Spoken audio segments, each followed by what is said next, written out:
Hey everybody, Rosmatter here, and welcome to part 18 of my House in Fata Morgana Let's Play. Last episode, we delved more into Michel's backstory. So before we saw like everything leading up to him arriving at the mansion, and then the last episode was his experience at the mansion, his meeting with Morgana, and her offering to curse his family for what they had done to him. And just seeing him basically live in solitary until Giselle showed up, and then of course, you know, their love story, just kind of like reiterating just how sweet their story was. And, you know, then ending with his tragic death, and oh my gosh, that moment when he realized that the person that killed him was his brother. Just like, oh, there's been a lot of sad moments. For some reason, that really got to me, even though, like, I kind of saw it coming. So I don't know where we're going from here. Are we going to be going back into present time with, you know, Michel, like, trying to get Morgana to bring Giselle back to him, and how that is going to go? I'm looking forward to finding out. I hope you guys are too. Let's go ahead. Let's get back into it. Village. The knights. The knights have returned from their holy quest. Oh, how we've awaited your arrival. How glorious it is to see you. Waiting for us there was a cluster of villagers. A large cross lay on the ground in the center of the square. Holding torches, they formed a crowd around the knights, several of them familiar faces. The men who had come to ransack the mansion were standing there, staring at my body in awe. I guess this is where, like, the white-haired girl, she was always, like, told about having the curse as well, and fleeing from villagers, and hiding from people. The Lord's judgment has been delivered unto the witch of the cursed mansion by his holy servants. No longer shall we live in fear of the curse befalling us. Eternal peace is assured. We have assembled all the tools you need to execute your divine mission, a cross befitting of such a heinous sinner. That which threatened to curse us, sullied our pure ears with its blasphemy. I had done no such thing. I hadn't cursed anyone. I had merely been defending myself. They had been armed and outnumbered me, so I'd said what was necessary to chase them off. Our poor harvest and our suffering at the hands of the greedy lord were all the work of the witch. Why then were they acting like I was at fault? Why was I the sinner, and why did I need to be judged? My soul trembled at the overwhelming fervor consuming the crowd, their zealous desire to see judgment cast. So I prayed. I asked God to grant me the smallest of miracles, to let my voice reach my brother who carried my body. Please don't do this, dear. Please hear my voice. You know me better than that. You know I've done nothing wrong. Those men smirking at the sight of my body, they're the ones putting the blame for their sins on me. Please tell me you, at least, don't think I did those things. Don't put me on that cross. If it was Mother who sold me out to the church, then surely you can give me a respectable burial. The nails and rope for the crucifixion are here. We would have you, O knight, deliver the Lord's judgment unto this vile witch. Dear, why do you say nothing? Why do you accept the tools this man presents you? Tools meant to punish me. Tell me, dear. Crucifixion! Crucify it! Crucify the witch! My brother lowered my corpse to the ground and began removing my clothing, and in that very moment, I realized the purpose of hanging someone from a cross. Overwhelmed by hopelessness, tears streamed down my face. Please, anything but that. I'm begging you. Don't expose me to these people. Don't expose my body, dear. I'm begging you. Don't do it. But of course my voice had no way of reaching him, and he proceeded to remove my clothing piece by piece, until I was left fully nude. For a brief moment, an unpleasant silence spread through the crowd. The erratic crackling of their torches was the only sound that could be heard in the square. And then with a mocking laugh, one man spoke. Ah, so there it is, the devilish creature. So sad that some people still believe this shit, man. Don't look at me, please. Look away. Or just get it over with and burn me now. Burn my body, please. One simple thing was all I was missing. I had a frame like a man. I lacked breast of a woman. My heart was male. I was in love with a woman. You sold your soul to the devil, and this is what you became. This frightful, reprehensible creature.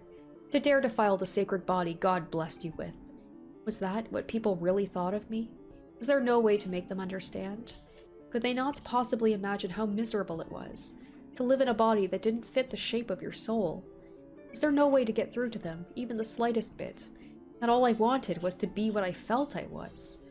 Was that really so heinous a crime? Please, dear, stop this. Don't humiliate me any further. Please, just let me depart this world in peace. Carry my body away from this place. That's all I ask. And if you can't do that, then at least burn me instead. Die, dear. Die, dear. He then placed my body upon the cross, bound my arms together at the wrist with rope, and drove a nail through my palms. I couldn't look away. I tried to close my eyes, but I couldn't. My vision remained perfectly clear despite the constant stream of tears. When he was finished attaching my body to the cross, he and several other knights lifted it off the ground, planting it into the center of the village square. The villagers showered the knights with their praise and gratitude. And just like the fact that like the lords and whatever, they're the ones who like made the villagers suffer, you know, taking away their you know, like taxing them and making them just like have to give up everything, and yet they're like, oh, it was this witch is behind everything, and the knights in the church, they're doing good by us, while they're like depriving them of money and like the basics. Ugh, so infuriating. Not for lack of trying, I was unable to get away from the cross. My soul was trapped there along with my body. Didier didn't say a word the entire time. After a full day hanging there, grotesque blackish splotches began appearing on my lower body. Everyone who saw it grimaced in disgust. The knights, Didier included, had long since taken their leave, leaving my soul behind, curled up at the base of the cross. A constant stream of tears ran down my face. Despite all my prayers, I remained bound to that place, left to rot on the cross with my body. Passers-by threw rocks or spat on me. Children laughed. A mother warned her daughter to always obey God's teachings. By 48 hours, black-feathered birds and maggots had appeared to devour my rotting flesh. I couldn't imagine any less pleasant a sight than my own body decaying in the sunlight, exposed for all to see. A group of children assembled in the square not far from the cross, and soon after a competition began to see who could take down the evil witch. They gathered all the rocks they could find, and started throwing them at my corpse as hard as they could. The stones ripped through my decomposing flesh, exposing bits of bone. Eventually they settled on a winner, the one who had torn off the most flesh, and went on their way. And when they were gone, the birds flocked in to take their place. The third day a knight came and went, and at sunrise on the fourth day, I received a visitor. "Watch your step, madam. The crucifix is this way." After everything I had been through, I thought nothing more could possibly affect me. As it is, Mom. I had sunk as far down into the abyss as I could go. However... Mother, yep, I knew it was her instantly. She was older and bonier than I remembered. She had bags under her eyes so dark they looked like bruises. Her once lustrous blonde hair had faded almost white, but I would always recognize my own mother. "What are you doing here, Mother?" "Father." In the 13 years since I had last heard Mother's voice, it had grown raspy and weak, but there was still distinct traces in it of the woman who had raised me, who had stayed at my bedside when I was sick. Though I lacked a physical body, I still felt a deep, piercing chill at the sound of her voice.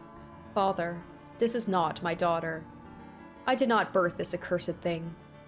No, I am her victim. For years I suffered at the hands of this witch. She stole my daughter away from me, tormenting me, endlessly tormenting me, trying to ruin me. A demon, you're a demon. Mother, I despise you, you foul, hellish monster. I loved you. You took everything from me. I could never bring myself to hate my birth mother. I feel nothing but revulsion for you. I loved you. An eternity in the fires of hell would be too good for you. I often disagreed with the things you said and did, but I still remember the feeling of your hand in mine. As I lay sick in bed, I have absolutely no relation to this demon. I kept writing you letters, kept pretending to be a girl for you, because I didn't want to hurt you. This is not my daughter. I couldn't stand doing it. Whenever I sat down to write one, I came out a horrible wreck, even worse off than before. But even so, send this monster straight to hell. I didn't want to break you, Mother. I didn't want to push you further off the edge. Quickly, set me free of this accursed thing. But I suppose I still did end up breaking you. Please, be at ease, madam. The Lord has heard your prayers. He wants you to cast the demon into the cleansing fires. He wants you to show him that, as you say, you have no relation to this unholy thrall. Gladly, gladly. I'll gladly send this vile creature to the deepest pits of hell with my own 2 hands.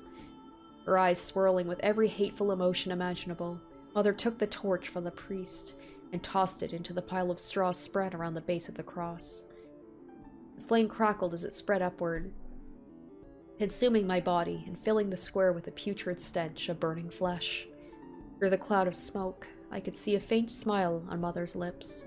Mother, I'm so sorry. You had to give birth to me. When the inferno had devoured everything, and the cross itself came crumbling down, my soul was finally released from that place. Or rather, I suppose it more shattered. The things I thought I saw, the things I was made to watch, were harrowing. Morgana had been right. The anguish that came after knowing happiness was much greater than anything I had felt before. It eroded my spirit, drained me of the willpower to bear the sight of the world after death. But rather than give in to hatred like Morgana had, I despaired of myself. I didn't curse or bear a grudge against anyone. I prayed for my own extinguishment. My soul began to crumble, neither ascending to heaven nor falling to hell, but fading into darkness everlasting. My fingers were the first to go, then my eyes, then my mouth. All sound vanished into nothingness. My beating heart, and all the emotions that had once taken root within it, scattered like leaves upon the wind. My soul completely, wholly decomposed. I couldn't stand to allow my soul to return to the living world, no matter what it might take residence in. Some length of time later, I began to hear a sound, muffled and indistinct, no longer human in form. I had no ears to speak of, but the sound gradually increased in volume. It was a voice. Where are you, Michel? What are you doing? I'm still praying. I'm still wishing for you to appear before me, forever and ever and ever and ever and ever and ever. I've been praying for so long. I don't even know how long it's been. Before you left, you said you were going to pray too. You said you hoped we could meet again in another life. I'm not misremembering, am I? Michel, come back to me soon. As if drawn in by the sound of that voice, bit by bit, I began regaining some of what I had lost. But it took an incredibly long time. My body and soul had been ground to dust. I had rejected myself, scattered it into the void. It would take several lifetimes to find and reassemble all those pieces. Michel, all I can remember about you is your name, your glassy white skin, your fiery red eyes, and your snow-colored hair. Nothing else. I thought my mind, my body, my spirit, and my heart had all been eradicated, but every time I heard that voice, I thought, I must return. Well, thought is perhaps inaccurate. It was not so much a conscious idea as an instinctive force. The voice slowly buried the overwhelming pain I'd suffered in both life and death. I began to search for the source of that quiet, constant whispering, echoing in the emptiness, chasing after that tiny fleck of light, the one thing in the world that seemed to desire my presence. Michel, I'm no longer the girl I once was. I built a thick cocoon around myself, a cocoon I can't break free of. My own protective shell is devouring me. I'm waiting for you, Michel. Waiting for you inside my shell. Always waiting. Will you be able to recognize the person I've become? Please, Michel, get me out of here. At long, long last, I found the ray of light I sought. And I had an absolute certainty that if I followed it, I would reach the source of the voice. I had to find them. I had to set them free. I desperately had to give back to them what they had given to me. And that sense of purpose is what set me back into motion. But the void was so expansive, so endlessly deep that reaching the end of the trail of light was no easy task. Struggling to follow it to its source wore my barely held together soul thin until it crumbled apart once more. Again and again I lost myself. I can't account for how much of my time chasing after that light. The gaps in my memory are large and frequent. Nevertheless, after countless cycles of breaking down and reassembling myself, after hundreds of years of wandering, I finally found my way back to that mansion.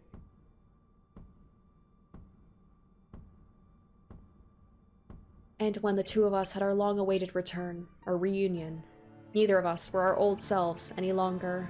In my endeavor to return, I had worn my soul down to almost nothing. I was but a vague shadow, completely devoid of memories. And that was the beginning. We met each other anew, lost and broken, devoid of life.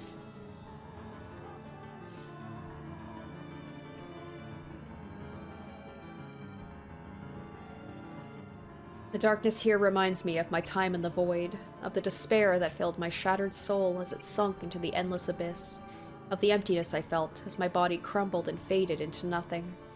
Michel, the poor soul who was named for an angel and born with a curse, made to bear an unfairly cruel fate. I am the only one who sympathizes with you, the only one who understands your pain, the only one willing to help you. I'm sure you're not feeling particularly fond of me right now. Not after I made you relive the past you so wanted to forget. Every moment of that despair. Not after I revealed your every last secret to the woman you love. But you must face the truth, my dear. You put your life, your very soul on the line for this woman, and even she would not accept you. I don't believe it. I don't. But as I've said before, that's the normal response. She's no worse than anyone else for it. You simply aren't something people can accept. You believed that even if your family wouldn't, that even if your dear brothers wouldn't, Giselle would be able to accept you for you. That she alone was different. That she alone was special. That she alone wanted you in her life. That she alone would extend her hand for you. You never doubted that, did you? But Michel, hope exists to be crushed, and the stronger you cling to that hope, the more you have to lose. You can hear that, can't you? Her mocking you, scorning you, rejecting everything that defines you. A revulsion in her voice. This is the woman you fought so hard to get back. Listen to it, my dear. Focus on her voice. Disgusting, disgusting, disgusting, disgusting, disgusting.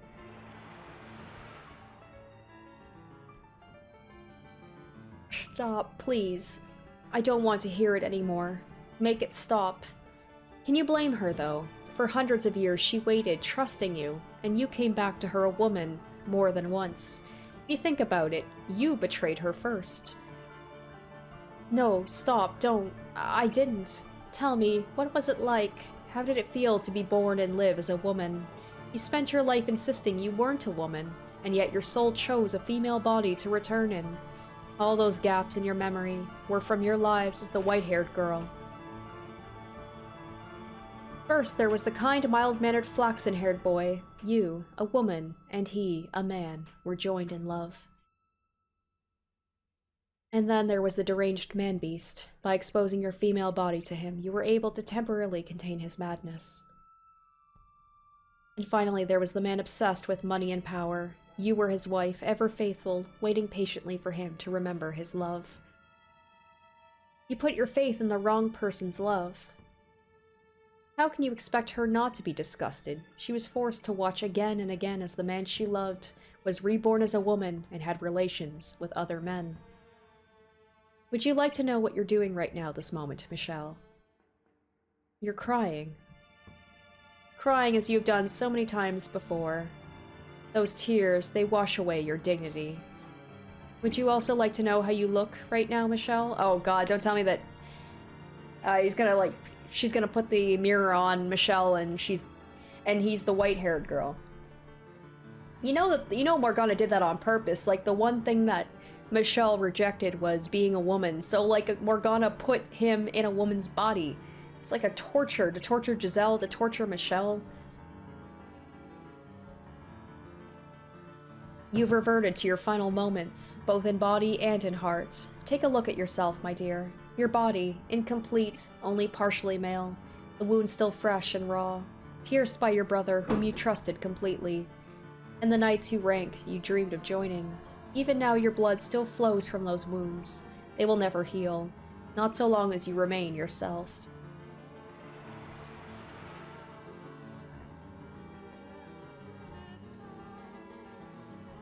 It's not pleasant, is it? It hurts quite a bit, doesn't it?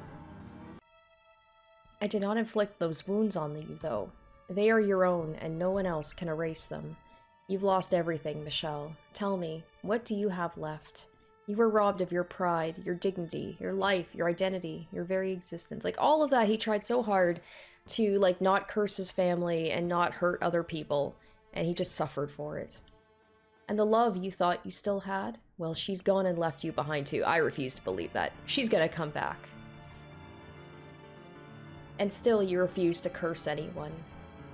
Why do you not take what you deserve from those who stole everything from you? And Michel totally has a right to. Like, he has a right to feel like he wants his revenge, but he's just a good person.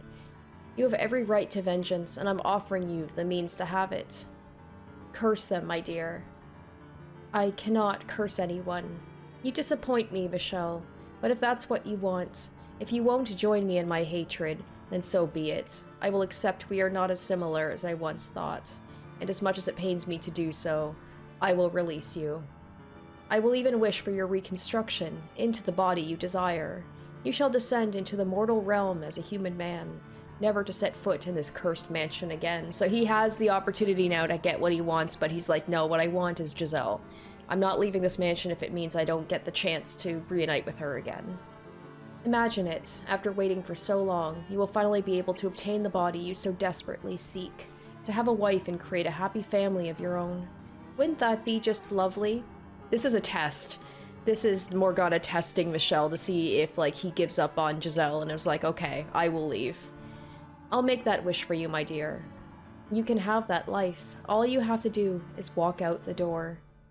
It's that easy. Just let go. Let it all go, Michel.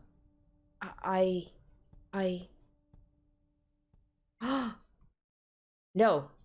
No. It's one of those, yes, it was one of those things. Yes! Yes! It was just, I just had to wait. That's Giselle. That's Giselle. Don't listen to her. Oh gosh, what would have happened if I had let go? Ah. I'm kind of curious, but this is the ending I want. I want him and Giselle together. Don't trust anything she says. Don't trust anything she shows you. Ah, there's her song. Michel, you told me you believed in my love, that it could survive for hundreds of years. It must be real. So don't start doubting it now. I knew it. I knew she would. I had a moment where I thought maybe, there's a moment where I thought, like, maybe at the beginning when she said he was disgusting. But no, I was like, I had faith in her. Open your eyes, Michel, and look at me. Listen to me, please. Listen to the sound of my voice. Michel, will you listen to what I really think? How I actually feel? I would never, ever push you away. Do you remember what I said, Michel? When you broke through the cocoon I had built around myself, I said I would never come to hate you. I still stand by that. My feelings haven't changed in the slightest. It doesn't matter what kind of past you had, or what kind of secrets you kept. I still love you. You accepted me, Michel. I spent hundreds of years trapped in this place, watching as tragedy after tragedy befell its residents, slowly losing my grip on myself until I'd been twisted so far I could tell them like stories with a cold smile on my face. And despite what I'd become, you still took my hand. You still said you loved me. No matter what horrors you've experienced, I will always and forever take your hand. Michel. Giselle, please have faith in me, Michel. Don't believe what some illusion says. I knew it was an illusion. I knew it. Believe me. Believe the real me. You have it backwards, Giselle. The truth is, I never once doubted you. What? I never doubted your love. Michel, I despised myself. I hated that I was so weak. I couldn't even bear being rejected by a phantasm made to look like you. I didn't want you to see me like that. I didn't want you to know I was so weak. To see my past. To see me now. A pitiful, unsightly mess. I couldn't stand the thought of you seeing any of that. If only in your memories, if only for you, I wanted to be gallant, to be a man. I wanted to be the man who never cried, who never showed weakness, and who died trying to protect you. I didn't want you to know that I was so weak, that I was such a sad, frail person, not even a real man. Michel, I didn't want you to see that. Morgana was telling the truth. I opened the door to our past in order to bring you back. But that wasn't the whole story. I kept details about myself out. Things that would make me look bad. There's no one as shameful and reprehensible as me. No, Michel, there's no one in this world as admirable as you. You remained true to yourself to the end, no matter how bad things got. Exactly. Day after day you fought all alone, despite being put through hell, and never once did he, curse anyone or, say that all these people brought so much suffering to me, but I won't do the same to them. Yet you chose not to curse those responsible. Only once did you ever consider cursing someone, your father. I remember that day very well. I was too stupid to realize it at the time. But you did that for me. The one time you ever wanted to curse someone was for me. Give yourself a little more credit. You did perhaps come off as a bit inscrutable, but deep down you're truer to yourself than anyone. Your motivations, simple and pure, your heart full of kindness. Know that you're a wonderful, admirable man, Michel. Be proud of who you are. It doesn't change how much suffering I put you through, Giselle. I was the white-haired girl. The girl in the portrait was me. It was all me. I came back more than once, showing up a woman, then disappearing again. Hurting you completely unaware, pushing you away, leaving nothing but tragedy in my wake. It's pretty brilliant the way that Morgana, managed to make both of them suffer so much, to have Michel come back as a woman, and forget Giselle, which it hurts Giselle and also hurts Michel because Morgana put Michel in the body that he so desperately didn't want to have. I'll never forgive myself for what I did to you. Have faith in yourself, Michel. Follow your heart. I know it was a secret you didn't want revealed, but for me, I couldn't be happier to know the truth, because it shows just how incredibly much you love me. And not only in life, the hundreds of years I spent trapped in this mansion, you spent searching for me, in that vast, empty, hopeless void. You heard my voice. Your love guided you to me. When you had lost everything, your love for me still lived on. Even as it tore you apart, you kept fighting to make it back to me. Few blanks in your memory don't account for how someone so fiercely determined could suddenly become a completely different person. But, Giselle, how am I supposed to believe that? How am I supposed to believe that wasn't me, when everything about us is exactly the same? You are not the white-haired girl, Michel. Have faith in your own heart and the things you stand for. Have faith in your true self, in the person you are, the shape of your soul. You were never the white-haired girl, and you never will be. Well, geez, here I was saying about how he was, reconstructed into the white-haired girl. I guess I don't have the faith. Remember when you first arrived at the mansion, Michel, I took your hand, and together we watched dozens of different lives play out. Were your memories anywhere among them? It wasn't behind those doors that you found yourself, but in the remnants of the months we shared here. Was the white-haired girl anywhere in your memories? You are Michel, no one else. But that doesn't change my body. I know you, Michel. I know who you are deep down. I love you from the bottom of my heart, and I want you to understand that. Though we only shared our love for a month in life, it was enough for me to wait hundreds of years for your return. And you fought with everything you had to make it back to me, to get me out of here. You are the greatest man I've ever known. Giselle, how is it you always manage to see straight through me, Giselle, to give me exactly what I want? That smile, that single ray of light in the endless darkness, to say exactly what I've so desperately yearned to hear, the words I've sought for countless years. Giselle, I reach out for her, but she's begun to fade, her outline hazy and blending into the surroundings, and all I manage to grab is empty air. I want more than anything to feel her warmth right now, the sensation of her skin against mine, but there's nothing there. Please, Giselle, don't leave my side again. Don't worry, I'm right here with you. I'm not going anywhere.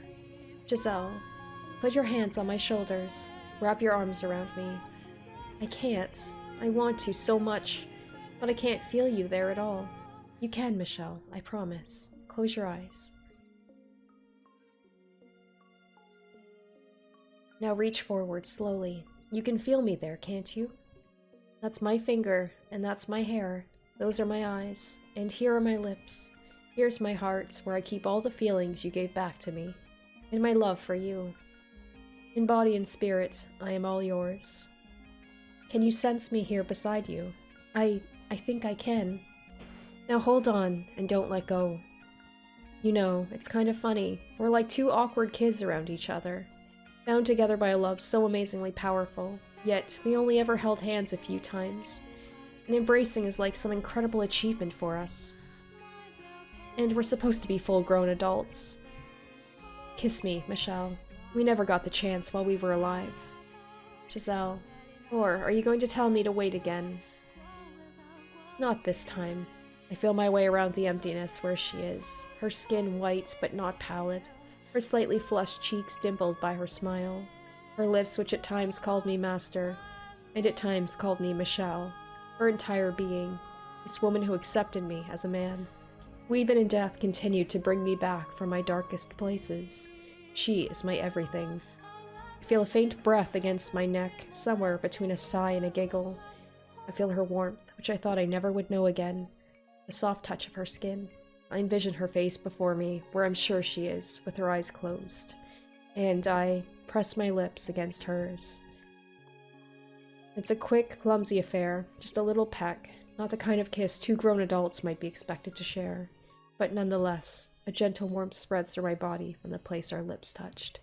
It's a sensation so pleasant, so nice, I can hardly believe it's real, because he hasn't gotten much niceness in his life, has he?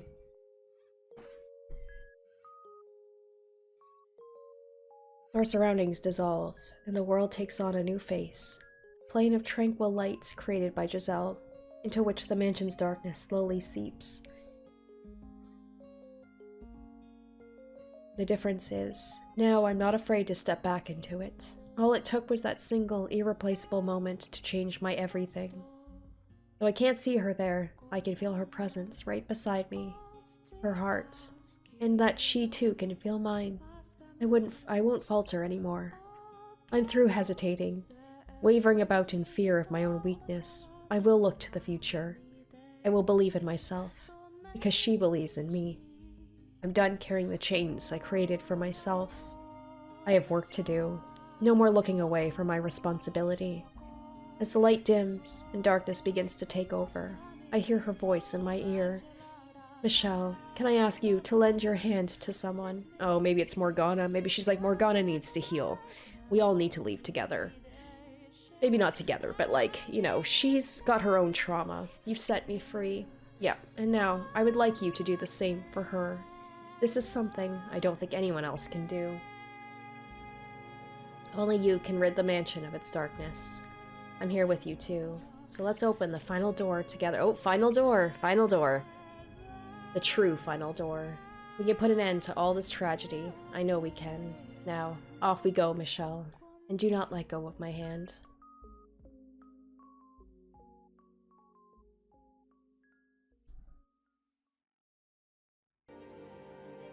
Giselle.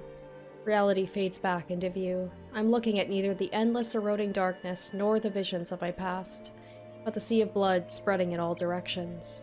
I'm standing at the top of the observation tower, outside the door. I've returned.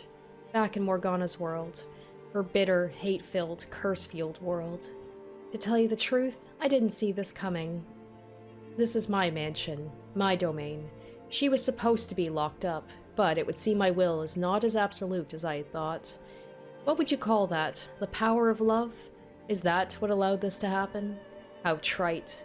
Where's the magic? The miracle. It's all about that miracle, right? Finding the miracle, power of love, all that jazz. This is all about trauma. It's about working through your trauma and helping each other out. So hopefully we can mend Or, you know, at least have Morgana come to, I don't know, like, accept what happened and move on with her life rather than just being stuck with hatred in her heart. I can think of one other reason she was able to escape, and it's the only way we'll be able to find the power we need to cast off the darkness of this house. But first, before we do anything, we must open this door. Whatever nonsense that woman filled your head with, it certainly seems to have put some fight into those eyes. Well, good for you, my dear. A little confidence boost doesn't erase the fact. You were on the ground, crawling through the filth like a worm, tears streaming down your face as you tried to ignore what lay before you. Like, Morgana, like, she is in itself, she's like a, abusive, gaslighting, like, relationship with Michel, just trying to bring him down and acting like, you know, he's crazy and she's doing everything for his own good and not to listen to other people, trying to isolate him. A little self-esteem isn't going to make you any less helpless when you step through that door, but that won't stop me from trying. I'm done acting like you're some inevitability, some force of nature. It's time for me to take a stand, Morgana. The air around the door has a distinct chill to it as I place my hand against the wood surface. My arms, once bloody and lacerated, are now whole again. I can feel my entire body, everything back in its rightful place. I take in a breath, lift my head, focus my gaze on the door, and push it open. Resting on the back of my hand, I can feel another palm, soft and warm.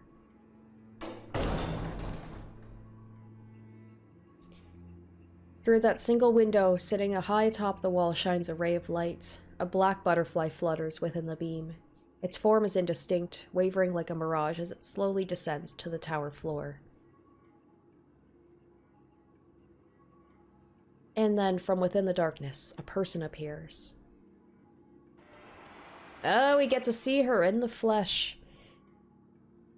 Is that you, Morgana? How does it feel to finally meet the real thing, my dear?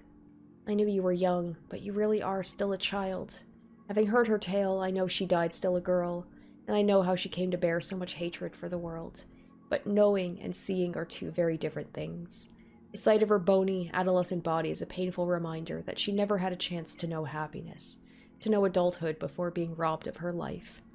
I'd assumed monster would be your first reaction, with a face and a body like this. How very sweet of you, Michel.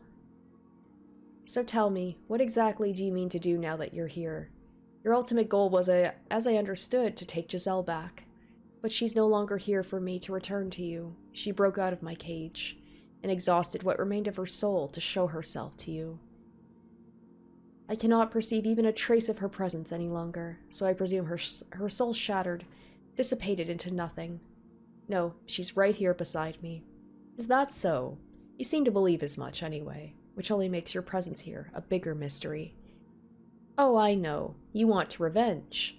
I made you miserable while you were alive. Like, she can know nothing but, like, why someone, you know, if someone were to come, it's for, like, negative reasons. It's because of hatred, but it's just like, no, he's like, I'm here to try and bring you peace, and that is just not something that she can comprehend. I continued to torment you in death. You entrusted me with Giselle's life, and I used her for my own ends. You must despise me.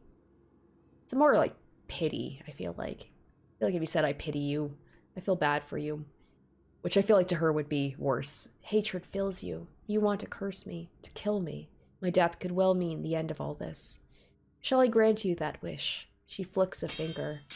And the next second, a long sword clatters to the floor at my feet. Take the blade in your hands, and like the knight of old who executed the witch, pierce my heart with it. Do now what should have happened then. You always wanted to be a knight, didn't you? Go on. Pick it up. Show me your revulsion, my dear. Morgana, I do have a reason for being here. I came to save you. Did you hit your head on the way up? You came to save who? I spent so long trying to look away, when I should have been trying to look deeper. To tell you the truth, your constant chattering in the darkness evoked more than annoyance in me. I empathized with your loneliness. I bear no hatred for you. It was my despair that brought you back to life, so that makes it my responsibility to end this. My own wish has given me all the redemption I need, my dear. Or should I be expecting another self-righteous lecture about how hatred does you no good? Brilliant, Michel, brilliant. Do you have any idea how absurdly presumptuous you're being? Trying to force your idea of redemption onto someone who has no interest in it. The tale you showed me was the whole truth. Then I would have said you could revile those heartless men as much as you pleased. But I refuse to believe that's the whole story. The men I saw beyond the first 3 doors had genuine concerns and worries. They felt things, real human emotions, even if those things ultimately led them down a path of destruction. Wanting to do something nice for the one you care about. Being disgusted at the things you've done. Hiding your urges from those around you. You certainly couldn't call them good men, but they were real people with real conflicts. So you're saying I'm lying? Well, I can't say I blame you. Who would believe the word of a witch? I don't think you falsified your account, Morgana. The tragedy, no, the grisly reality you described. I don't doubt any of that happened. You wouldn't be here otherwise. But I've learned something in my years. Reality exists from more than one perspective. That doesn't change what happened. Those two-faced young men deceived me. Or that two-faced young man deceived me. The beast severed my arm, and the greedy, power-hungry lord used me for his own personal gain. Events by themselves do not tell the whole story. Only when you take into account their circumstances, what they thought and felt, their perspectives. Only then can you say you've reached the truth. Your points being, are you going to march down to where their souls are and ask them for their perspective? Don't waste your breath. They'll only tell you what benefits themselves the most. Then we do it our way. We open the door to your past. And if I refuse, this is my domain, my world. It operates in accordance to my will. The door won't open unless I allow it to. Were you aware, Morgana, that I recovered my first memory in front of a mirror? You what? The same mirror Giselle used to practice her smile, and in all those hundreds of years, bits of her memory came to reside within it. Every time she stood before that mirror, she had me in her heart. And next, I saw one of my own memories play out in my bedchamber. It was the first day after we opened the windows, when she let the morning sun into my room. That day was a turning point in my life. Why are you telling me this? Because it means the world doesn't belong only to you. It's also hers, and mine, and that is why she was able to break free. Your wish is without question the most powerful of anyone's here, and you have more authority over this place than anyone else. There's no denying your position as master of this mansion. But Giselle and I, we too have influence over this domain. I was the one who resurrected you, and she who served as your guide, so the door will appear, whether or not it is your will.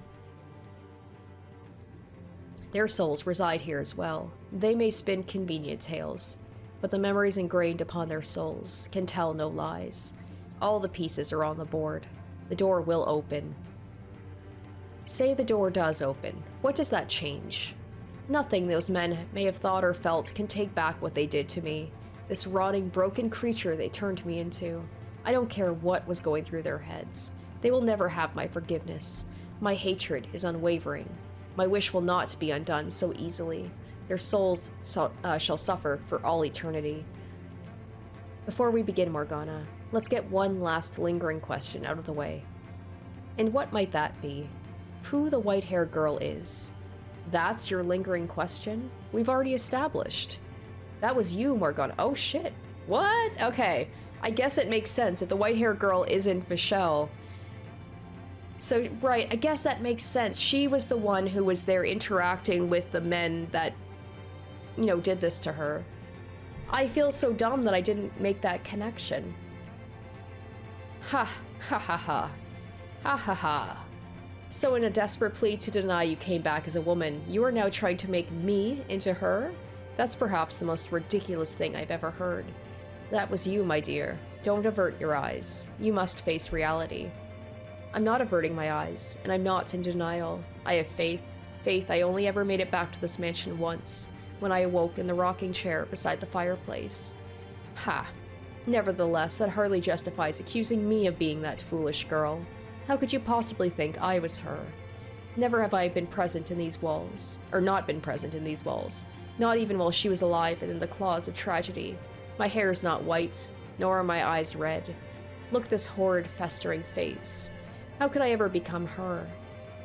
How your soul appears is irrelevant in this case, Morgana. I will uncover the truth about you, things even you don't know, and if I can show that you were in fact the white-haired girl, in that moment will your reality be rewritten. If you're so confident, then be my guest. Find out for yourself just how little you're capable of. Blackness fills the observation tower once more. Morgana fades into the distance, leaving me alone in the dark stream. It's a darkness I've seen, felt, and been consumed by numerous times since arriving at the mansion. But this time, I welcome it, praying that beyond it lies a truth with the power to release all from the house's grip. This next tale has no narrator. I won't sit back and listen as someone recounts the path of fate for me. No, I have to find the path for myself this time. I don't know what awaits me beyond the black, but no matter what it may be, so long as I have the power to provide redemption, I must never put down my sword. Now, let us open the door. The final door. So we're coming to the end. I guess. I don't know how long this tale will be, but...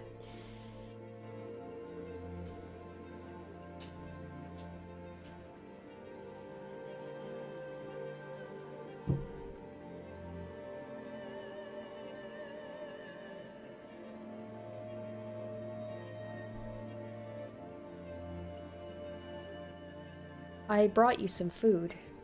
You have to eat something. You barely touched your food yesterday. Come on, please. Just leave it there. Her hands aren't bound. She can eat whenever she pleases. But she's not going to last much longer. The boy has a point. If she won't eat, we lose our supply of blood. That's not what I meant. Leave it there. Well, we'll be back.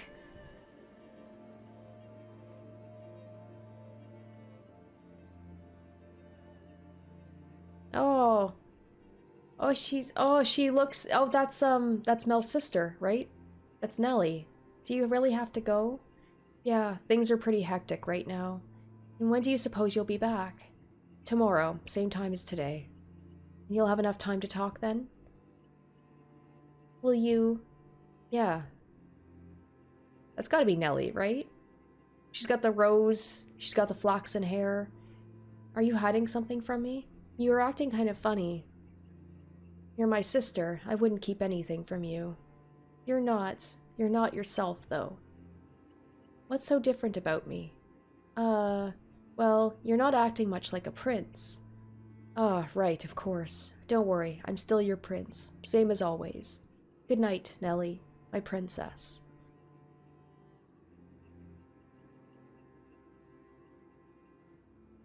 How did I end up in this mess? I never wanted this. All I wanted was a quiet life. Someone get me out of here. Take this thing somewhere far away. Tell me I'm not the bad one here. Oh God, I'm begging you. Just make it all go away. Someone, anyone, get me out of here.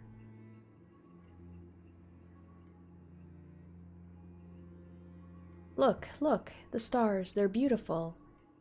Though with it so bright out, I worry someone might see us. Everyone's long gone. I hope so.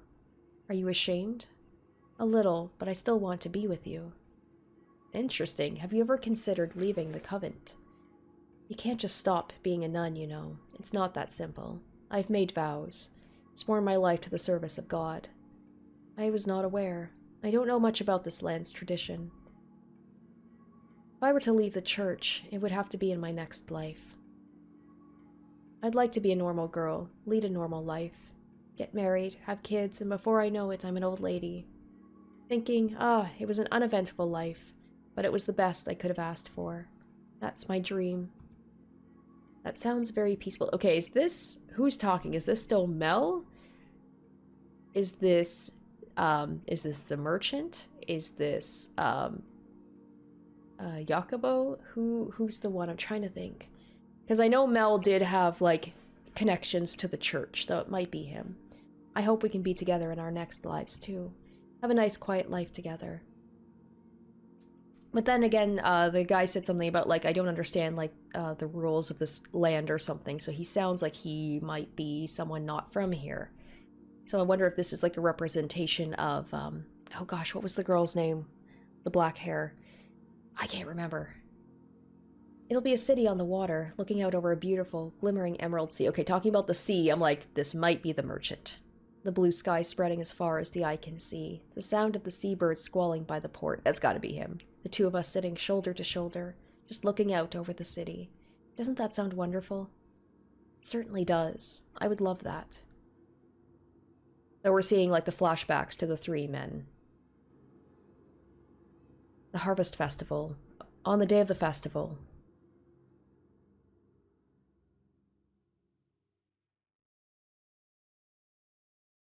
"3 days until her death."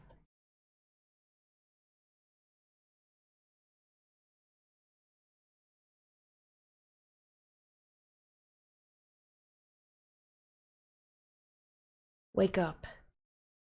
Please wake up. Come on. Open your eyes. Michel. Oh, I wasn't expecting Michel here. I mean, I guess he is going into the, what? Into the door, but still. So bright. I'm outside? The light feels like needles in my eyes. The first thing I see beyond the mansion's darkness is blinding light. The sun glares mercilessly overhead. A gentle breeze blows past, and I can hear birds chirping from several different directions. Each breath I take fills my lungs with the scent of earth and grass. So much time has passed since I've been in the light. I almost feel like I'm alive again. No, not almost. What's going on? What on earth? Is this the era Morgana lived? Michel. Huh? Oh, thank goodness, you can hear me. Good morning, Master. I hope you slept well. Giselle, is that voice really you? I swear it's me, 100%. Not that mean old phony. So don't you worry. No, I believe it's you. I just was not expecting to be able to hear you here. I did say I would always be by your side. I'm relieved. But where are you, Giselle? I can't see you anywhere. Well, I'm not exactly sure myself. You don't know? I don't know how to describe it. It's pitch dark all around me, like a black smoke churning in the darkness. It feels a lot like inside the mansion, but I don't think I'm actually in the mansion. So you're still trapped in the void, then. I can see a shimmering light off in the distance, through the fog, and I can hear sounds coming from that direction. It's like the outside world is leaking through the light. I can see the trees rustling, hear birds singing. I can't see you, though, so I assumed I was seeing through your eyes. And I thought I'd try getting your attention. So that means you can see everything I can. It seems so, though I don't think I can see quite as clearly as you. I wish you could be here to feel this too, experience it in my place even. It's a bizarre sensation. While I could see and feel the worlds through the other doors, it was strictly in the capacity of an observer. We were merely watching, not actually present in the tales. But this time, it's like I've been resurrected and dropped into the world as a participant. It's all so vivid. Everything the mansion lacked. It's all here, and I can feel it so clearly. I wish you could have been the one to experience this. It's okay, Michel. I know you'll dispel this darkness I'm in, won't you? I will. I'm more than happy just being able to hear your voice, and being able to see what you see. It's like a miracle. I too am glad to know you're there, to have the chance to hear your voice again. Thank you so much for saving me. If you hadn't shown up, I wouldn't be here. Oh no, I should be thanking you. I was overjoyed to learn how much you really cared about me. There are so many things I want to say right now. So many things I want you to know. So many thank yous. And so many I love yous. Hey now, is that really the best response you've got? Surely you can do better than that. She's right, they are like two awkward teenagers. You're embarrassing me. I am somewhat disappointed by one thing, though. I can't get any hugs or kisses since I'm not there in person. Oh, come on, you're not very good at this, are you? And you're not very good at picking up on how much you're embarrassing me. I'd expect at the very least a me too. Me... We should start by figuring out what and where exactly this is, or when and where. You're not even trying, are you? I'm doing the best I can. Please don't ask any more than this of me. It's okay, though. I might not be able to see you, but we're together either way. You know, Michelle, I think I might be able to help too. While I can't be there in person, I can give you ideas. Another point of view when you're not sure about something. With the two of us together, we'll find a way through this. Yes, we will. Where to begin? What do you say we get our bearings? List out exactly what we need to take care of. It's not a bad idea. I'm a bit frazzled at the moment, to tell you the truth. What? Why? I had assumed we would just be observers, like with the other doors, searching their memories for clues. I never expected I'd actually be thrown into their era. True, it's not at all like the other doors. No matter how the rules may change, I'm seeing this through to the end. If our guess is correct, and we have arrived at Morgana's past, then we need to uncover the truth behind those events. Or rather, the three men's circumstances. What they felt, what drove them. My gut tells me there's something to be found there that even Morgana doesn't know. I could be wrong. It's possible even if I am right, what we find won't do anything to quell her hatred. But we won't be talking her out of it, that's for sure. Words won't break through that kind of animosity. We need something bigger, something she could never have imagined. Something that will turn her entire worldview on its head. The white-haired girl might be a good place to start. She showed up at the mansion again and again, as though led there by some supernatural force. And she was involved with all three men in some way. Can't think of anyone else with such deep ties to both the mansion and the men. But at the same time, I have a hard time convincing myself that Morgana we know and the white-haired girl could be the same person. They are about as different as two people can be. Which actually leads me to believe there's something there. There must be something. Some secret we haven't figured out yet that we can use. So, let's find it. It won't be easy. We are in the past, though. I wonder, maybe we could change it. This could be a huge chance for us. Change the past. Yeah, we could prevent Morgana's death. Or we could stop whatever led them down this path. Now, this will be interesting, because I'm wondering if, depending on my choices, if there are choices, if I can succeed in convincing Morgana and to, forgive them, or to change the past completely. Or maybe everything will go exactly the same way. There's an idea. If it's actually possible, maybe we can do something. Question is this world really... Now I'm getting kind of pumped. I got my game face on, and I'm ready to do this. It doesn't do much good if no one can see it. It's a figure of speech. Okay, first things first, we need to find the mansion. Morgana should be at the top of the observation tower, and the three men shouldn't be too far off either. So the question is, where are we? Do you recognize the surroundings at all? I never really left the mansion, so I'm not especially familiar with the lay of the land. Give me a little spin, would you? As she requests, I slowly spin around in a circle, and through the dense woods I spot a cluster of what appears to be stone formations. Squinting to get a better look, I realize they're buildings. Oh, that's the village, right? It's decently far off, but appears to be the edge of a city. I think that might be the village I stayed at for a while. It's a bit big for a village. Don't you remember what Amadei said about the village's history? Amadei, that bastard. Michelle, you didn't think something uncharacteristically vulgar just now, did you? Wouldn't dream of it.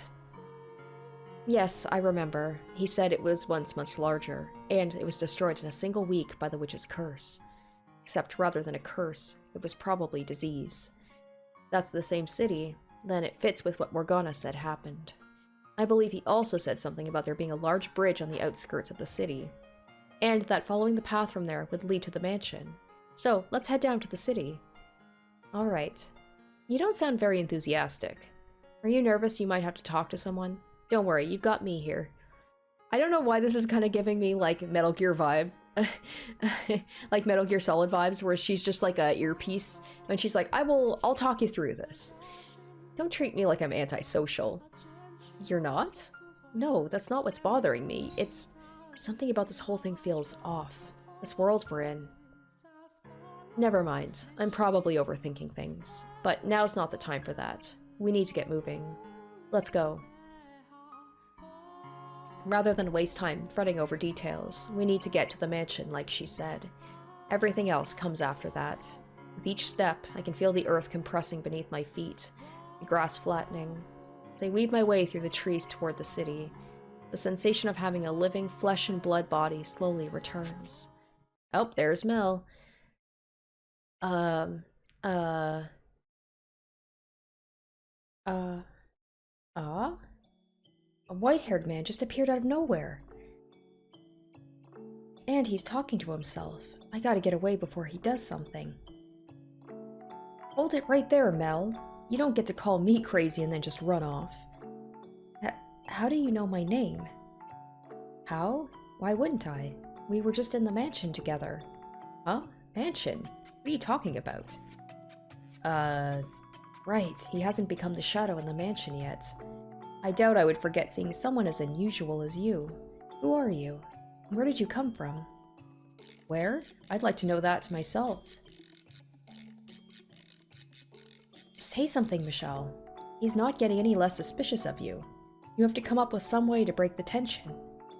Improvisation isn't exactly my strong suit. I love when we can see just, oh, I am sleeping in a tree or I am God. Well, I mean, I know Mel is like part of the, you know, like the church, so I don't saying that I'm God. I feel like that would freak him out a bit.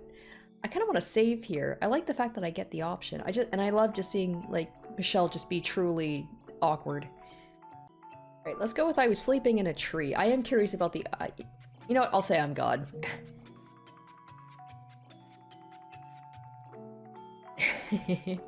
Michel, even I wouldn't believe you if you told me that. I already regret it. You're one of those pagan missionaries, aren't you? Here to spread the word of some other new god. And now he thinks I'm loony. I should get going. Hold on, you can't leave until I've made a better impression. My parents raised me not to talk to scary people like you. If only you could just be like, that was a mulligan, let me get a do-over on a first impression. I'm with you on that one, Mr. and Mrs. Rhodes. God, this is a disaster. I was joking. I didn't actually mean I was God. Stop looking at me like I'm mad. That still doesn't explain how you knew my name. Have you been stalking me? Why would anyone follow you around? It was all a coincidence. You look a lot like an acquaintance of mine. So imagine my surprise when it turns out you have the same name as him.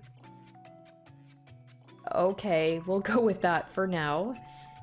You'd probably trust a bear before me at this point. Anyway, it would seem that, like Morgana's, I'm the only one who can hear Giselle's voice. Regardless, you wouldn't have any luck converting anyone here anyway. Again, I'm not— Wait, hold on. Why do you say that? Everyone around here worships the Saintess. Sometimes I think she's got more followers than God the Father himself. She's practically her own religious figure. The Saintess? You've never heard of her? She's a nun down at the church. Everyone calls her the Saintess. So he's not talking about Morgana. No, actually, I have heard tales of her. I would be surprised if you hadn't. Anyway, in a few days, we're going to hold a festival at the church to celebrate the spring harvest. So while that's going on, I don't think you'll have much luck, proselytizing. I'm forever doomed to be a missionary in his mind now, aren't I? When exactly is this harvest festival? In 3 days. You should stick around for it. 3 days. Morgana died when the bell tolled noon on the day of the festival, which means she's got that much time left. This'll be interesting if I can actually change her fate and save her. This'll be the first time we've held the festival, so everyone's excited to make it into a big event. Something really memorable. And a young girl is dying behind the scenes of this seemingly pleasant celebration. Her death is 3 days from now. That might give us enough time to do something about it. Could I ask you to show me the way to the church? I would like to join in on the festivities. Sure, yeah, of course. I guess Mel is like a follower of the church, so he would always like to have people go to the church, but I'm surprised that he wants Michel anywhere near him. The church's doors are open to all, friends and family and heathen missionaries alike. It's not far. Follow me. Thank you. It didn't occur to me until now, but this really is a strange experience. This is a boy from a completely different time period who I would have never had the opportunity to meet. If he's here, then presumably the other two are as well, which means Morgana's wish for their reconstruction was actually granted. His Mel doesn't seem like any different a person than the one I observed through the first door. Yet, he played a part in Morgana's imprisonment. I have trouble believing he would voluntarily involve himself, though. I was scared for a minute there. That could have gone a lot worse. Plus, we managed to make contact with Mel in record time. She's interacted with him, and the others before, so I guess this doesn't feel as strange to her. Oh, you don't want him to hear you talking to yourself again. That's why you're not saying anything to me, isn't it? Actually, I think I can talk to you without speaking. Can you hear me? How are you doing that? I have a lot of experience talking to ghosts. That really drives home how bizarre things were for you in that mansion. Were you not in similar circumstances when it was you and Morgana together? Yeah, now that you mention it, what a bizarre time we both had in that mansion. Love that I just took a moment to realize this is a really kind of like fucked up life that we've led, isn't it? You're just now realizing this? So what's your impression of him? My impression? That he's the same Mel as always? In a little more detail? He's an amicable young man, nice enough to show a complete stranger around. I agree. In Morgana's version of the story, he betrayed her, but he doesn't seem like the type of person who would enthusiastically do something so malicious. He had to have had some reason, and we need to figure out what that was. I mean, didn't they see and did Morgana not tell in her story about it was for his sister? The question is, how do we go about it? We hardly have enough time to earn his trust and convince him to tell us himself. Like, even in Morgana's telling of the story, he seemed like he was, like, not a super willing participant. Like, he didn't take any, like, joy out of it or anything. He did it because he wanted to save Nell. I'll just have to put the knowledge I already have to good use. Oh, that reminds me. Something that might explain it? No, about Morgana. When you were alive, she was always right there with you, like I am now, right? Whenever it struck her fancy, yes. She didn't seem to care when or where, she would just start talking whenever she felt like it. Whenever? For the most part, yes. Anytime she wanted. Giselle? You don't have to worry about that with me. I know when to keep my mouth shut, promise. What? You said you feel like you're alive again, right? My 5 senses all seem to be in working order. Which means you'll also be getting hungry, tired, sleepy, and you'll, you know, you'll have to go to the bathroom. She's like, I'll close my eyes, I won't watch. I'll be polite and close my eyes and plug my ears while you're doing it. She's so cute. Thanks. They both are. What would possess her to bring that up? Does she even realize what she's saying? Oh gosh, now I'm red as a tomato. That answers that. Moving right along. We need to discuss how we're going to go about this. Right, that. The Harvest Festival is our deadline, which doesn't give us very much time. We need a plan for when we arrive at the mansion. How about we spill their secret, tell everyone about the girl they've got locked up in the tower, and force them to set her free? Surely they wouldn't stand for that. Perhaps, but would anyone believe me? Just say you're God again. If I walked in and said I came from the future, and that I know what's going to happen, would anyone actually buy that? Sure, with enough convincing. Even if I did manage to convince them, the tower door was locked in Morgana's rendition of the tale. You need 3 keys to get inside. Mel should have one of them, but stealing his alone won't be enough to get into the tower. True. Giselle is right, and we can save Morgana and change the future. And that would indeed solve everything. But something about this whole situation still doesn't sit right with me. I have to do more than just set her free of that tower. I have to find the truth as well, as I initially set out to do. Regardless, I would like to try and stay on everybody's good side as much as possible for now. Okay, I'll do whatever I can to help. I appreciate it. I mean, as you know, conversation is not exactly my strong suit. Which means it's my job to hit the brakes whenever you say something stupid. It's a bit too late if I've already said that, or if I've already said it. Anyway, step 1 is to get ourselves into the mansion. We can't hope to make contact with the other 2 men, much less get Morgana out of there if we're not staying nearby. I'll do what I can. We're almost there. See the big building in the distance? That's the church. It is the same mansion, as I suspected. Seeing it now, knowing what horrible things happened there, is so disheartening. Are happening, as we speak, in the tower we see in the distance. Morgana's locked up, all alone. I wish we could just march in there and set her free. If getting into the tower were our only goal, we could probably force our way in with a little work. Is something the matter? Mel, I could probably overpower him and get his key. Hello?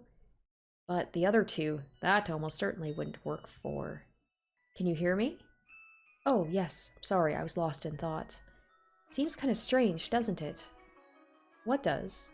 I mean, it doesn't look much like a church. At a glance, you'd think it was some noble's estate.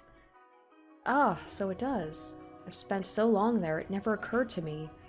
I was pretty surprised when I first saw it myself, and that explains why there's the altar, or not the altar, but like the room with the pews and everything, like the, oh my gosh, what is the term for it?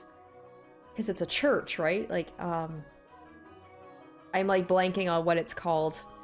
Like the area where they, you know, they go to pray. You guys know what I'm talking about. A peculiar place, all told. There's a chapel. That's the chapel. That's what it's called. There's a chapel inside the mansion with this gorgeous stained glass window. It's quite the sight.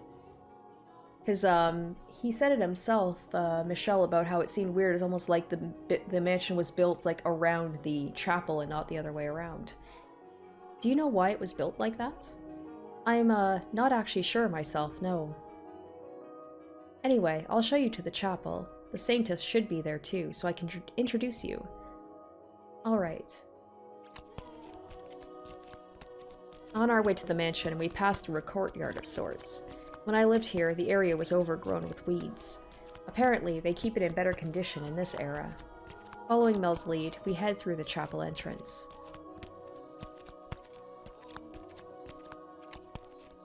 Oh my!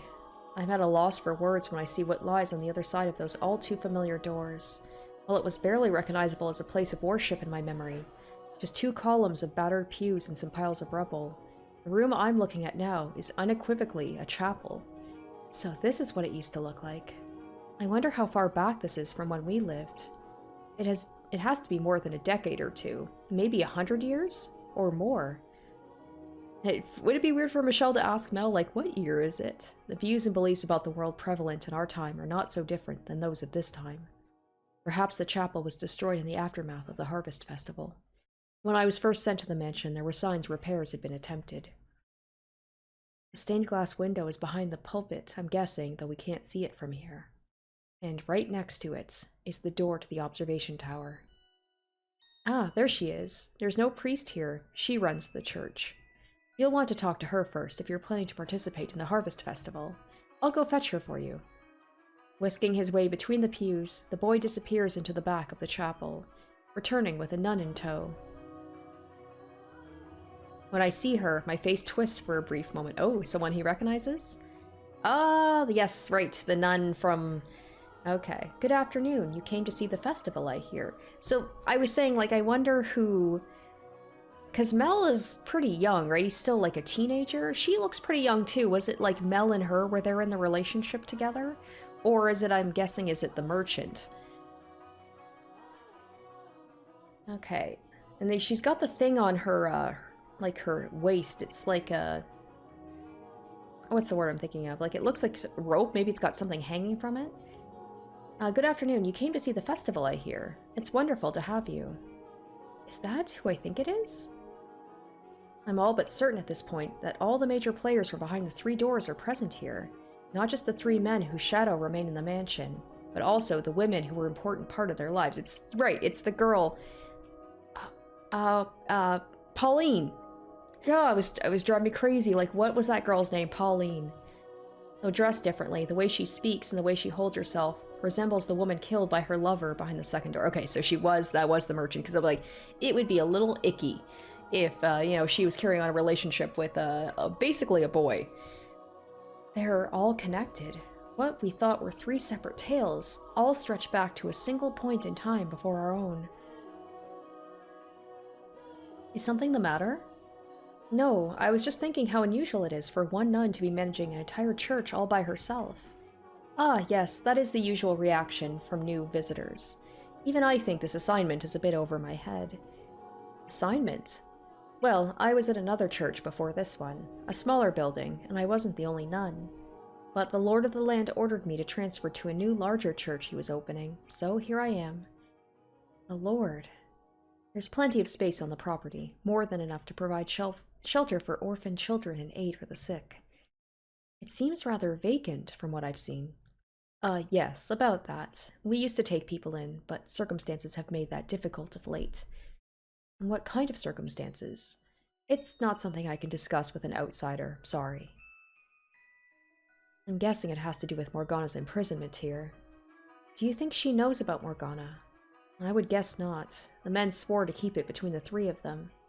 So, she's being forced to oversee the mansion, completely oblivious of what's happening here. Which isn't to say she's not connected to it in some way. If she's the girl from the second tale, then she should be close with... Is something troubling you? No, my apologies. I got lost in thought. I do that a lot. You don't look it, but you're actually a bit of a daydreamer, aren't you? Daydreamer? Mel would fit that description much better. What? Why? Do I really look like that much of an airhead? So, I guess Michel has to figure out the times when, like, is Giselle just saying things out loud, or is she saying things that he has to try and repeat back? Oh, I can see that. Someone has to watch out for him, or he's likely to lose his head in the clouds. I really don't think I'm that spacey.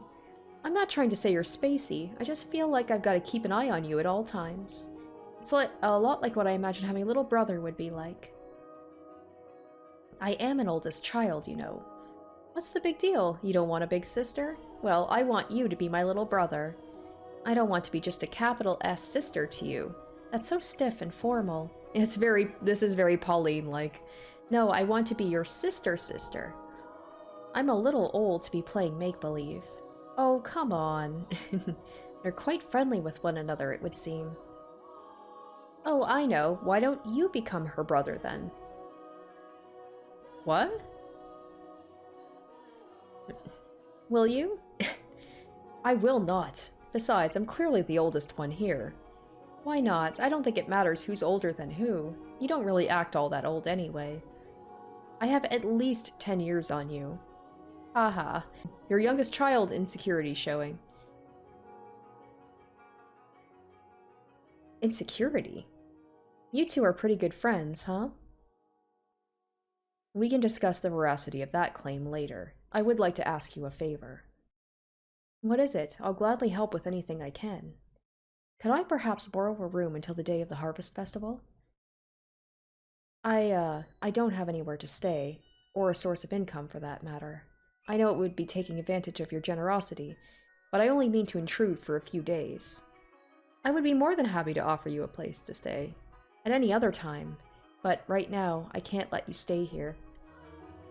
I have to say, she truly is, like, she seems to be a good person. She's not judging him based on his appearance like you think, you know, people do back in this time. Hell, they even, you know, judge Michel, like, in the time that he was born, and that was, like, who knows how long after this time. I'm so sorry. Well, damn, so much for that. Don't let one little no stop you. Keep pushing. Put on a show. Earn her sympathy. She's a lady of the cloth. If you make her feel bad for you, she'll offer you her aid. Put on a show? You expect me to act? Cough, cough. I'm having another episode, and I was so sure this church would be able to help. That's not going to convince anyone. Quiet you. He was perfectly fine on our walk here. Shut your mouth, boy. As I said, we did once offer a place of respite for the ailing and needy, but regrettably, for the time being, we are unable to take anyone in. What I can do, though, is give you medicine. Since we can't let people stay here, with the Lord's generous assistance, we've been handing out medicine instead. So all you do here, then, is give people medication? Is that medicine from Morgana's blood, though? Yes, I suppose that's what it boils down to. I'm honestly not sure why we're allowed to offer shelter right now, but we are still able to provide assistance to those in need, so I assume it's just a temporary measure, and we'll be able to take people in again before long. And with how much he's done for the church, it's really not my place to complain about his decisions. I truly am sorry. I hope you understand. I'm supposed to ask for a tithe in exchange normally, but just this once, it's yours, free of charge. Could you tell me more about this medicine, please? Yep, it's called Saint's Blood, and it will cure any disease. Saint's Blood? It's not real blood, of course. That's just what it's called. It sure sounds divine, doesn't it? Oh, if only you knew, lady. No, that's not true. Huh? It is real blood. Oh, wow, he's not hesitating so much for being inconspicuous. Michelle's not one for, acting. What do you... I'm sorry to butt in. Do you mind if I bring him back to my room? I don't think I mentioned it, but he's an old friend of mine. We've got a lot of catching up to do. Alright, I wonder if, like, he couldn't help but let it slip, or if he did that intentionally to, like, draw Mel's attention and be like, I know what's going on. Hey, come on, this way. Well, that sure got quite the reaction out of him, and now he's incredibly leery of you. When she mentioned the blood, I couldn't stop myself, so it was just on impulse. I probably should have kept my mouth shut, though. Mel doesn't say a word the entire way. His smile has retreated. There's a hint of fear lurking beneath his now stony expression. I spent the trek through the mansion's corridors pondering how to answer the questions I know are coming. How to solve the problem I put myself in. We enter a bedroom, presumably his, and he closes the door behind us. I can see the distrust in his eyes as he glares at me.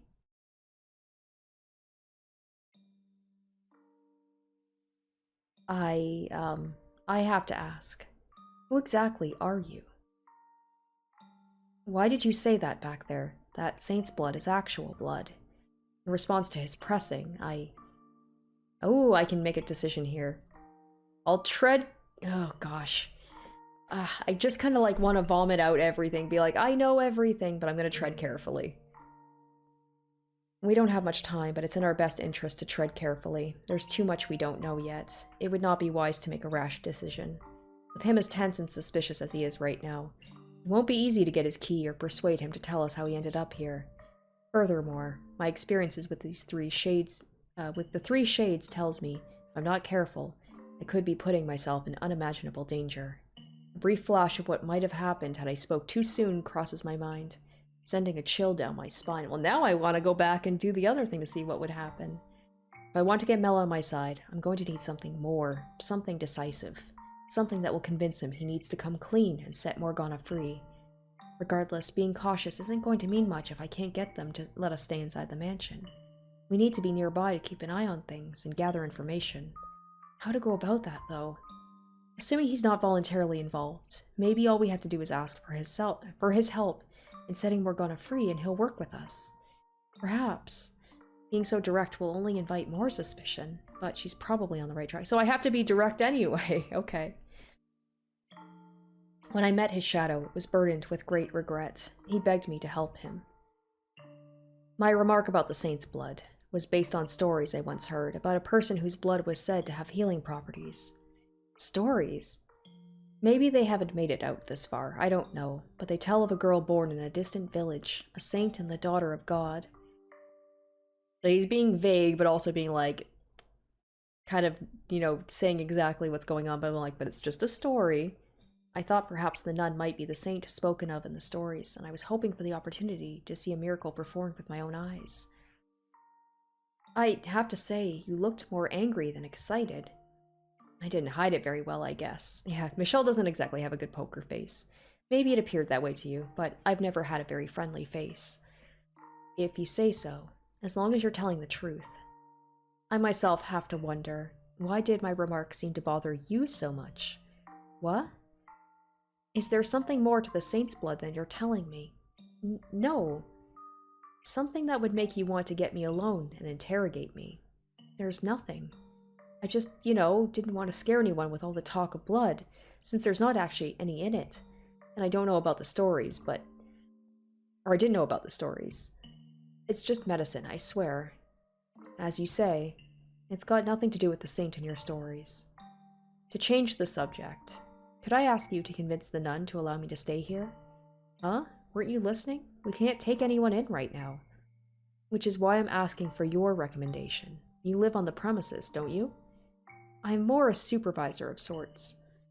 Then you should have some say in the matter. Why? Until the Harvest Festival is all I'm asking. Why not get a room at an inn? If you need money, I'll spare you some coin. I must stay in this mansion. But why? Those are my instructions.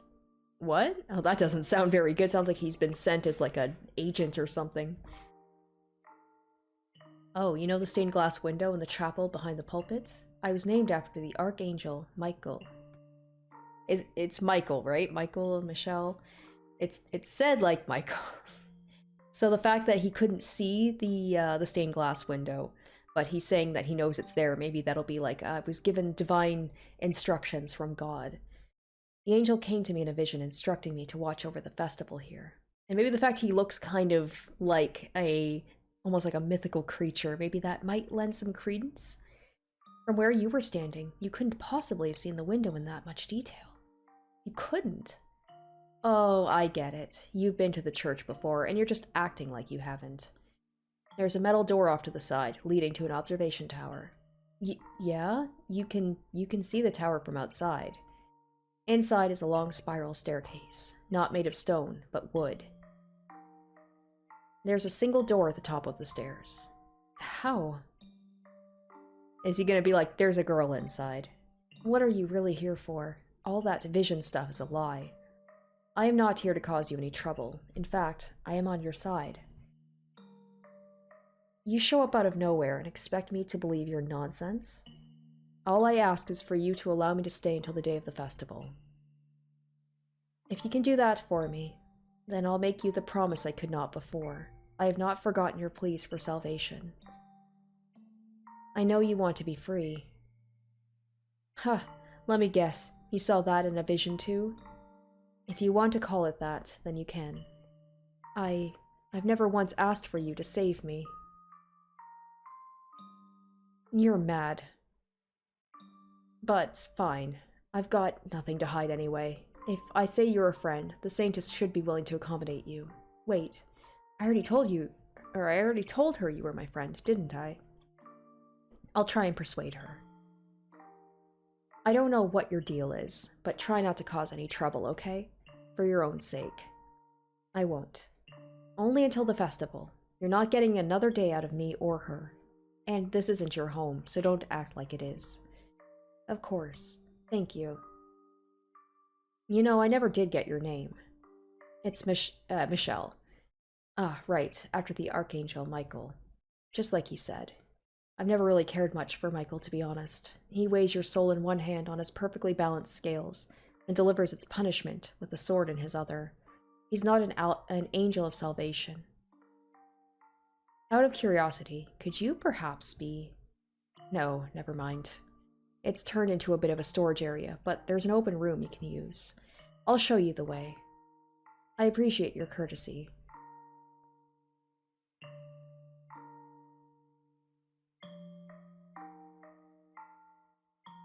Well, this is just lovely. There are cracks in the ceiling and the walls peeling off.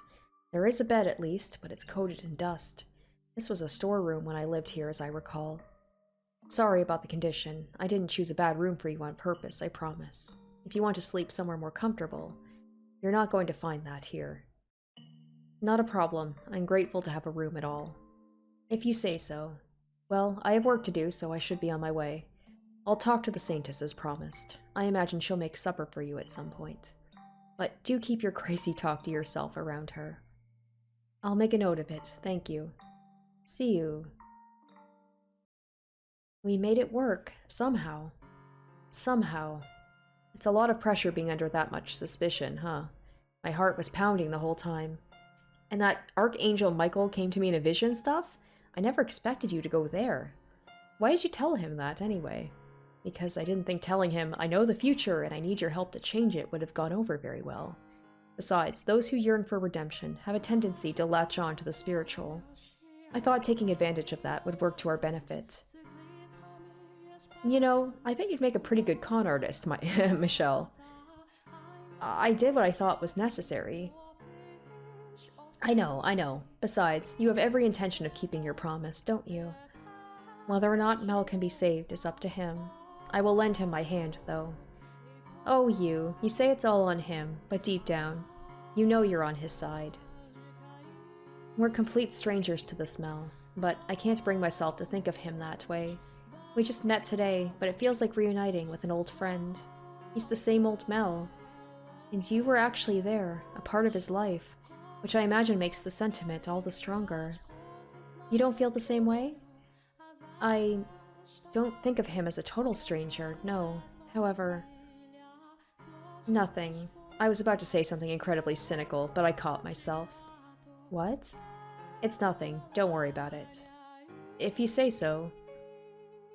I was always the one with nothing to offer, powerless to be of anyone's help, so if anything's motivating me, it's not concern for the boy, but a desire to prove someone like me can do something.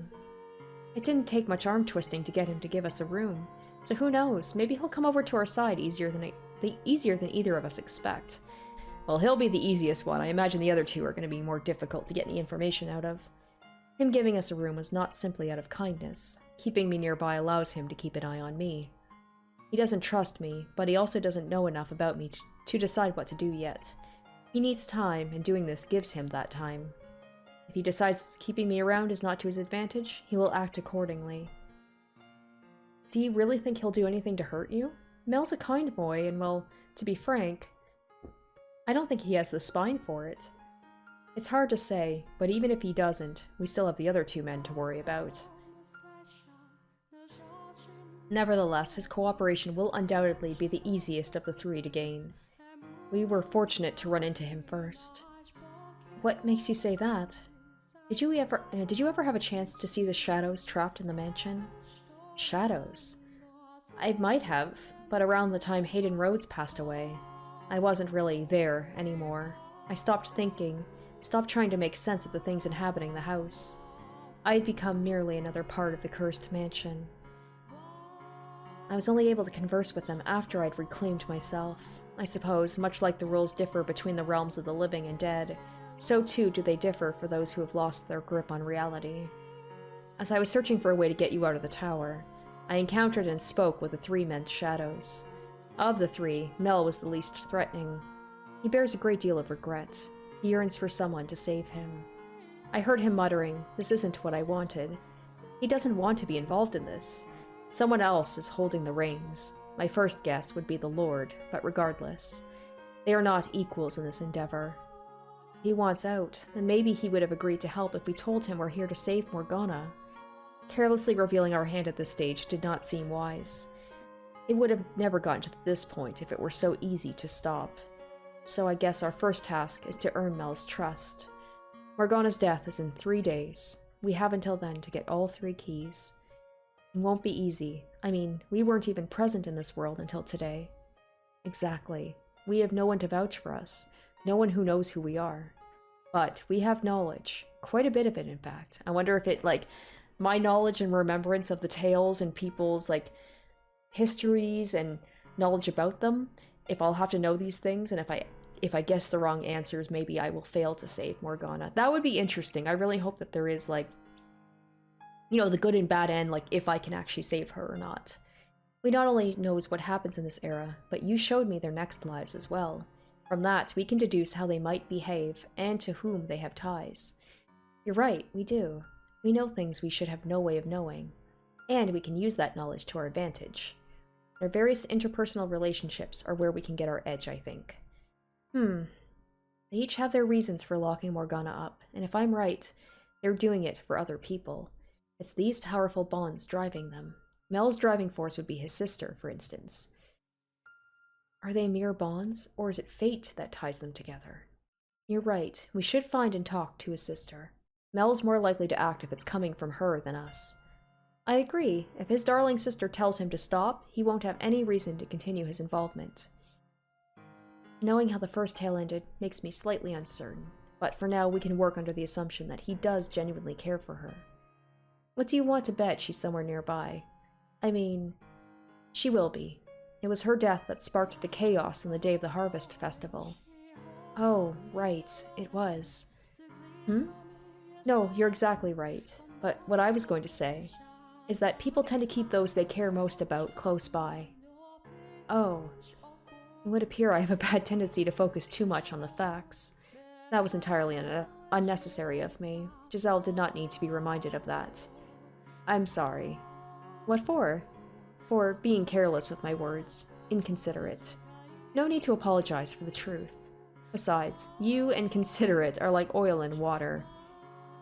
And today, you're the fire to my oil. We have 3 days to stop this tragedy. Let's get to work. Let's. We'll probably have more luck asking than just searching for her.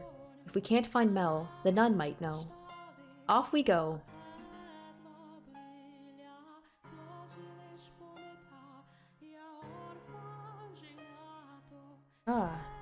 As I step into the chapel, I see an old man waving to the nun as he heads for the door.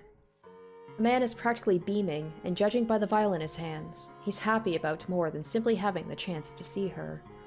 Is that saint's blood? What if he, runs over and knocks it out of his hand, be like, don't drink that! According to Morgana's account, a disease began spreading through the city at the Harvest Festival, eventually eradicating the population. In a time like this, where medical knowledge is so limited, a plague would be almost unstoppable, and the sight of so many people dying so quickly could appear to them the work of a demon or curse. We come from the future, so we know just how dangerous this is. But they have no idea.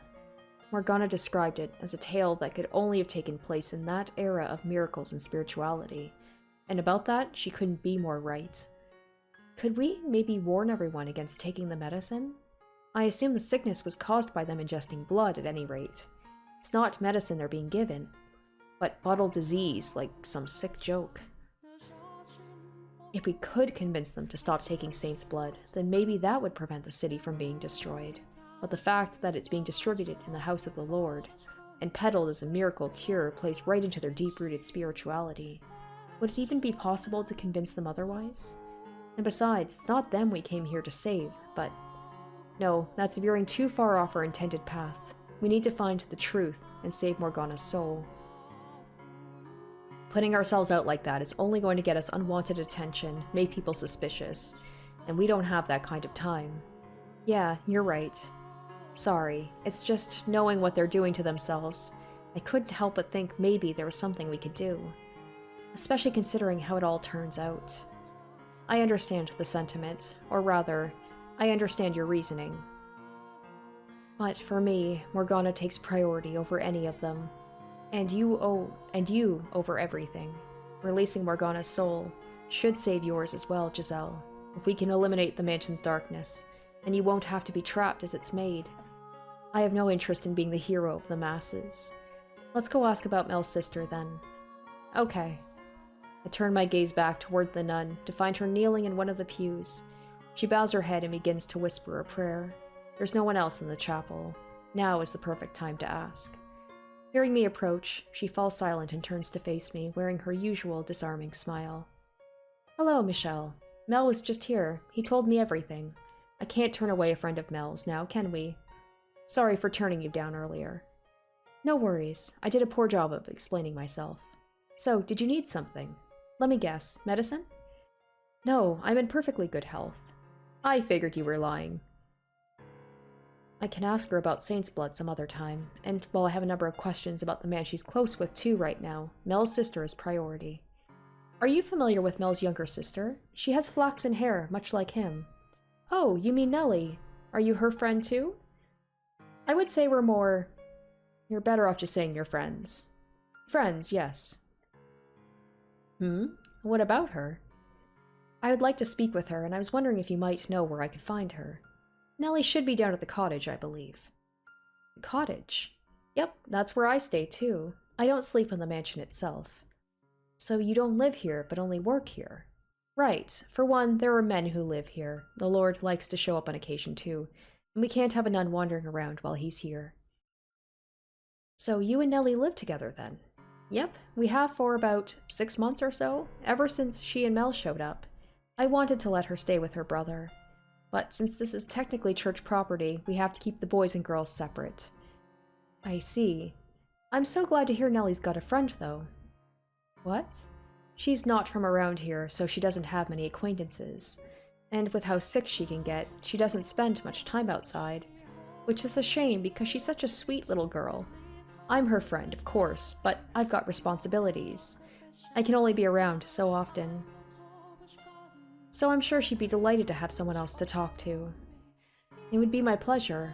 Could you, tell me the way to the cottage, then? Oh, sure, it's not that far from here. You go down...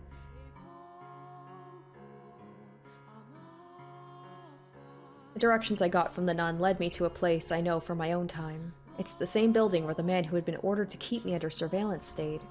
Sunlight seeps relentlessly through the trees, and I find myself having to look down at my feet as I follow the path. It's blindingly bright, painful. How are you holding up, Michel? I'll be alright. The sun's past its peak. In a few hours, it won't be nearly as bad. Don't push yourself, okay? Okay.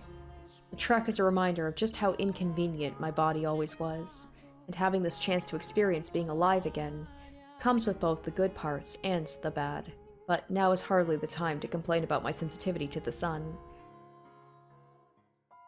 Alright, so that was another very emotional episode, but this time in definitely a more positive way with the, reuniting of Giselle and Michel, and just like I was hoping, and deep down I knew, she never hated him for a moment. She always loved him, and she accepts him for who he is. And together, the two of them are going to try and mend Morgana's broken spirit, try to get her to, hopefully let go of her hatred, maybe even to change her future, her destiny. And we are now at the final door with Michel back in those times of Morgana, and he has to try and figure out a way to save Morgana. So I'm really excited with the way that the story is going now. I don't know how much more is left, but it'll be interesting to see if the decisions I make, how close I can get to the three men, if I can save her or if she is doomed to her fate. So I hope you guys did enjoy this episode, and stay tuned next week for part 19. Until then, bye. Special shoutouts to my top tier patrons: Kaori Makoto, Revealing Storm, Jared Fan, Tequila Mockingbird, Izzy Ibo, Joel Oostman, Asborn Kennedy, Harry Gazif, Icognito, Locus Corollas, Wusing Chrysalis, and Lumi Arclight.